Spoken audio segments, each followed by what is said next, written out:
Hi everyone, Linda with Memories in Time. Okay, we're going to work on some Creative Paperclay tips today. So, the first thing I will tell you is when you are working on whatever project you're on, before you start, just take a quick rag, especially if you are prone to dust or you have pets. I had just cleaned this morning and ended up having more cat hair on my space. We are working on with the Delight product. That one. This one is a little bit lighter weight to use. This is one that you can actually put it in the microwave for like 3 seconds and it kind of pops it up and makes it a little bit more 3D looking. We did that with the flowers one day. So you just want to kind of take a piece and flatten it out. I've already had this one done, and I'm going to show you how easy it is to mold flowers. Okay, these are Martha Stewart brand.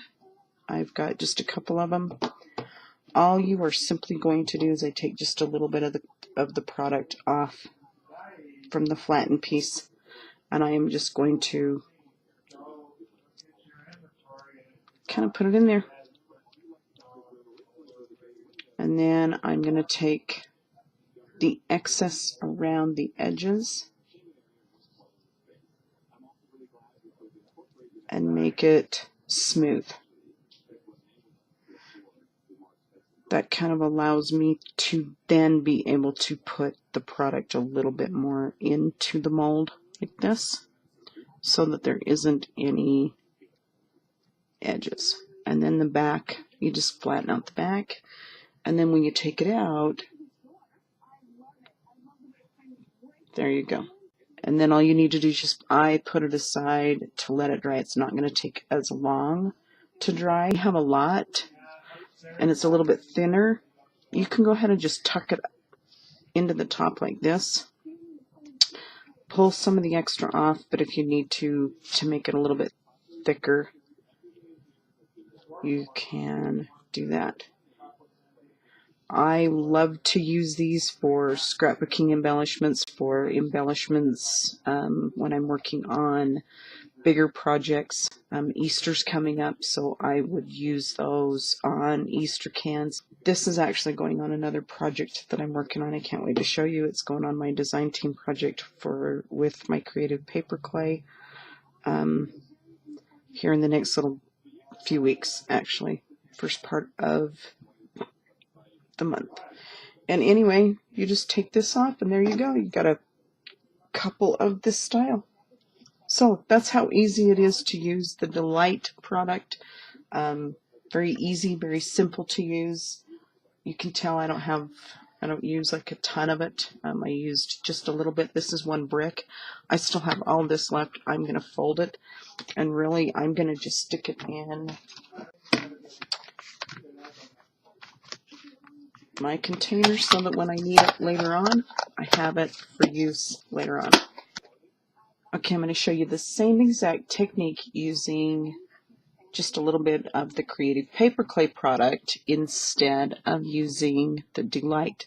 Using the Delight, it will dry a little bit quicker. When you're using the Creative Paperclay, it is going to take some time unless you put it in the oven. So what I'm going to do is I'm just going to take a little ball, just a little bit of the Creative Paperclay, kind of mash it all together, make sure it's looking really good, and then I just put it in a little ball, and then I start flattening it up. That way it's nice and smooth on both sides. And then you can just start adding it in and just make sure that you tear a little piece off the sides. And then this one, it's done the same way. The only difference with this one is you have to, unless you do put them in the oven, you are going to have to allow them to dry before you paint. The Delight they're going to dry so that they are not as heavy than the Creative Paperclay product. And they are more white, where This is more of an off-white. You can see the colors and the difference kind of between the two. You can see this one on the right is the Creative Paperclay. The one on the left is the Delight. The one in the Delight is starting to harden up for me, so I can start using it. This one, even after a few minutes, it's still not going to be, there's no way. If you have any problems with it, you can always get some little bit of water in your fingers, but this one you really don't have to worry about the back if it's going on something. And all you need to do is just flatten up your little piece so that it can go inside, and pick out the better side of the two, and then just start putting the piece and putting it into the mold.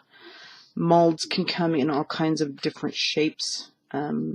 Just depends on what you can find out there where you're at.